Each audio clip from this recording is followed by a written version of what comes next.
Last season, we journeyed through the lands of Varn Torum, adventuring into places and learning what is inside this part of the Crownlands.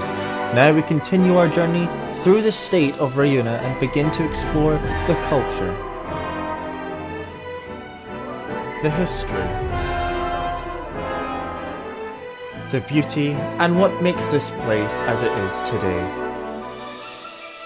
I'm Phelan Lancaster, and we begin our second season with the province of the Floating Islands, Umakwa.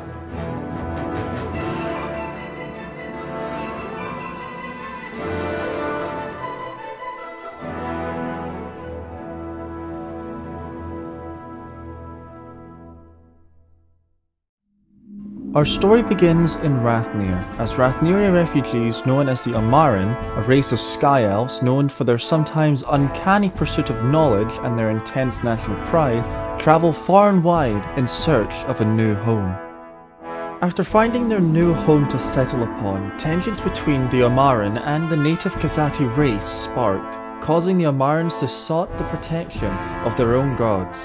This is also to be the reason how the islands formed in the first place. The Amarans would stay on the islands and would never go to the surface for some time, but eventually they settled their dispute with the Kazati people, and a process of unification between them led to the creation of a nation's capital that still remains to this very day.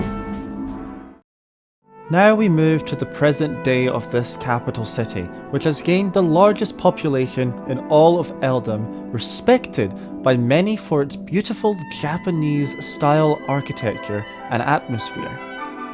Many migrants move to live in the city, and frequent visitors enjoy the sights of the city, and I can't even blame them.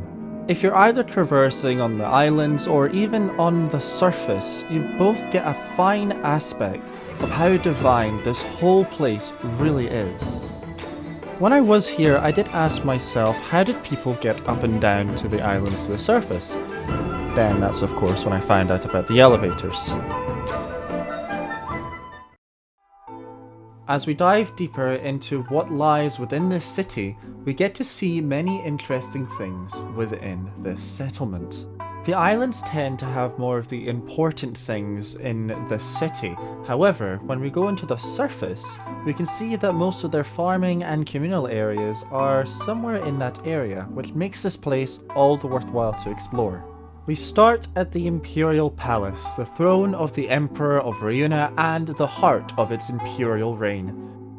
In closer inspection of the palace, we can see the Raiyunan banners and a giant flag reigning across every corner of this room. Behind the palace is also a small pond, which, unusual enough, is a good fishing spot for this person here. Quite odd. We also had a stop at the local library here, with books and texts from years gone by to the present day. Even had a small read myself that caught my eyes when I finally started to make this.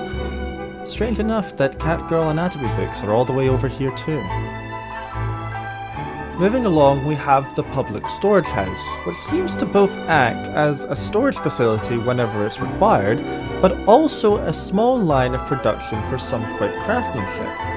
A clever way of thinking if I do say so myself, especially just for some easy crafting. Next we arrive at the Koyoko market area, where all sorts of products and wares are sold for public use. Even managed to speak to someone there who showed off some of their weapons. They were quite punchy. Just going down the streets and seeing all this impressiveness here just shows that this marketplace is quite unique. Heading down to the surface, I came across the local bathhouse, and yes, it did feel like the stereotypical anime episode with a bathhouse. And next thing I know, our fisherman friend returned with us. It's just quite interesting and strange how you can just fish anywhere here. It was very strange indeed. And finally we come to the farmland areas, the highlight of the agricultural side of the city, full of wheat fields that cover the majority of the surface below, and also many other plants that you would see throughout the entire world of Eldom. And that takes us to our final part of this short episode, but there is more to come, as next time we will be looking into the provinces of Kazara and Tetsu.